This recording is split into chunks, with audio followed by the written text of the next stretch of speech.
debate anymore, raise questions or comments, and it itself shows that it is impossible to develop a consensus.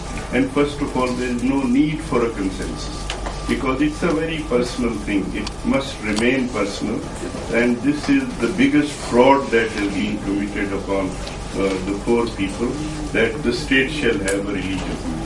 Religion has to do with human beings, not with abstract entities like state, unless it only means that people are relieved of practicing anything of religion. State will do it. I will be very happy to accept that, but it is not. This is exploitation of the highest order. Let me share with you something about this Ahmadiyya thing. I mean, I was very active in the trade union in 1974 when this agitation was cooked up. And it was a very small number of people who came out. Jamaat Islami, which is of course the big sort of Thekedar of Islam, they called for a general strike in the city of Karachi.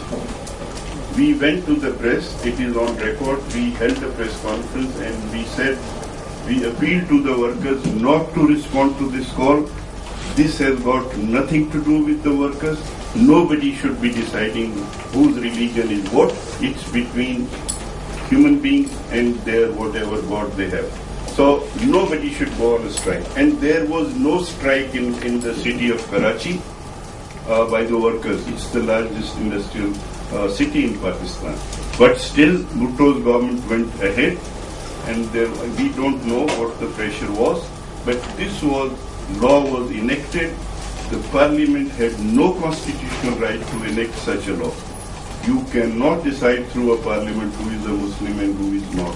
But this has gone on, and every state somehow declares itself to be, having a religion. So I think that has to be challenged. And unless we do that, again this on the blasphemy law, this is your question. If you look at, I had never heard of blasphemy or anybody committing blasphemy or the implementation of that original 295C till Ziaul Haq came to power. And Ziaul Haq, actually what he did was, he changed the nature of the state in Pakistan. Earlier dictators were only changing the form of government in Pakistan, from civilian to military. He changed, without any mandate, he changed the nature of the state of Pakistan.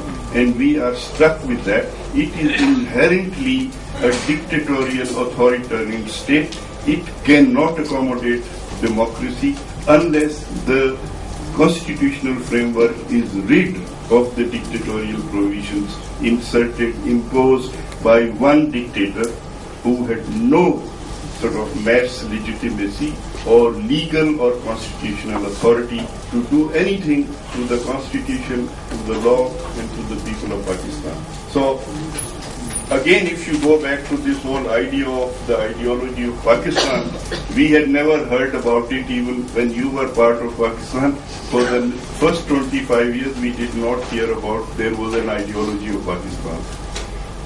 The 25th year, which was 1971 or 70, started, listening to people making noises about a Pakistan ideology. And where was it coming from?